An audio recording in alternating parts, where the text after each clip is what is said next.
Alright, space fans, we have another moon landing. Firefly Aerospace just pulled off something big.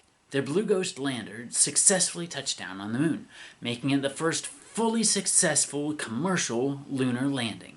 But that's just the beginning. Firefly has its sights set on the future, and big time.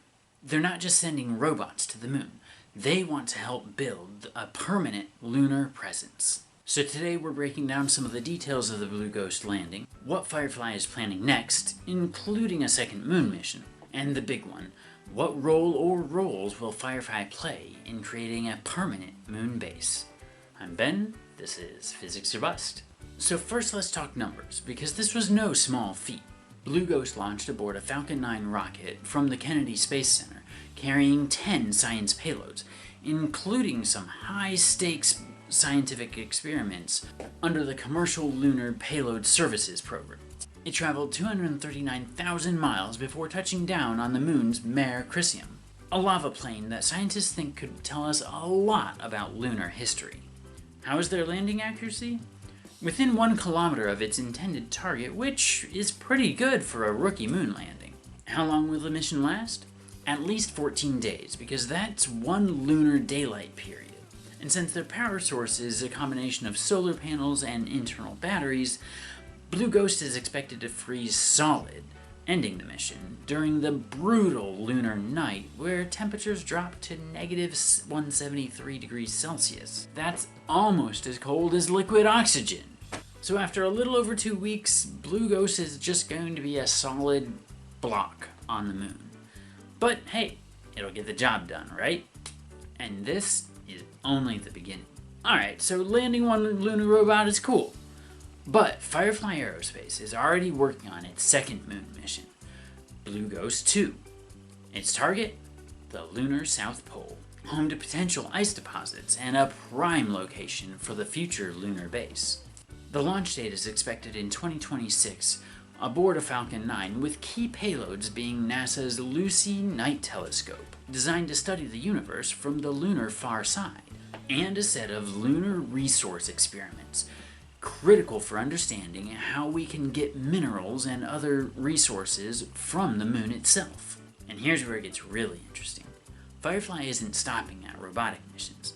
They've got their eyes on lunar infrastructure.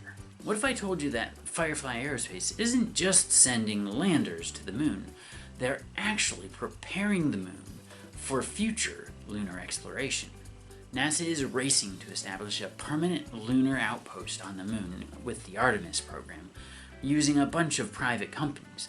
But unlike Apollo, this isn't about planting some flags, picking up some rocks, and heading home. They're wanting to stay. And Firefly Aerospace has been positioning itself to be critical in 3 major areas: cargo delivery, lunar construction, and reusable landers. Before we can occupy a moon base, we need a way to deliver supplies. That's where the Firefly upgraded Blue Ghost landers come in. As an upgrade from the original version, future versions will be able to carry much higher payloads, over 1,000 pounds. Compared to the first Blue Ghost's capacity of 207 pounds, that's over a 400% increase in capacity, which will help make it possible to deliver infrastructure components. Things like solar panels, habitat materials, and even oxygen generators to support future crews. The upgrades will also help the Blue Ghost land in tougher environments like the South Pole, where rugged terrain and deep craters make precision landing a requirement for a successful mission. The biggest challenge in space travel is that everything is extremely expensive to launch. It can cost $10,000 to get 1 single kilogram of material into space, and even more to the moon. So Firefly's role as a lunar delivery service is critical. Instead of astronauts hauling everything from Earth, robotic landers like Blue Ghost can pre-position supplies, reducing costs and making habitation more realistic. Alright, so we've talked about getting supplies to the moon, but how do you keep missions going on long term? Right now, every moon lander is a one-way trip. It lands, does its job, then dies. But what if we could reuse the landers? That's exactly what Firefly is working on. Future renditions of the landers will be refuelable, meaning they can land, drop off their cargo, fuel up on the moon, and do it all over again. This means a steady supply chain for a moon base, rather than waiting months or even years between resupply missions. The biggest limiting factor for space travel is fuel, but the moon has ice deposits at its poles, and that can be split into oxygen and hydrogen, which SpaceX has already shown can be a great rocket fuel. Firefly is researching how to extract and store this fuel so that they can refuel the landers and send them off on another mission. And if we're going to make our moon base work, we're going to need a consistent flow of supplies, not just one-time deliveries. Reusable landers means lower costs for missions, more frequent resupplies for our astronauts, and a system that can scale, not just for the moon, but for Mars and beyond.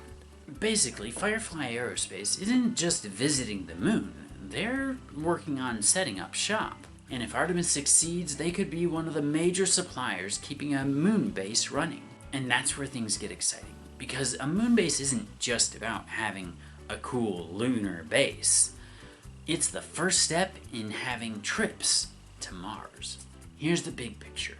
If we can learn to live and work on the moon, then we can apply those lessons to living on Mars. The lunar base can test out life support systems for deep space travel.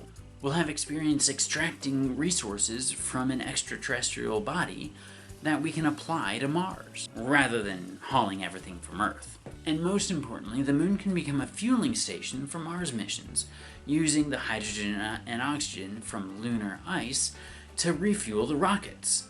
And Firefly Aerospace, a company that started by making rockets, is positioning itself as a major player in humanity's expansion into space. And that, my friends, is how you build a civilization beyond Earth. Because this isn't just about sending astronauts. This is about having a permanent presence in space and making human life multiplanetary. So what do you think? How big of a role will Firefly Aerospace play in making a moon base? Or will another company like SpaceX, Blue Origin, or Astrobotic take the lead? If you enjoyed this video, I think you'd like this book. I have an affiliate link in the description below. I do get a small commission, but it doesn't cost you any extra. Let me know your thoughts in the comments below. And if you like space and science news, make sure to like and subscribe, and remember, keep asking questions. See you on the next video.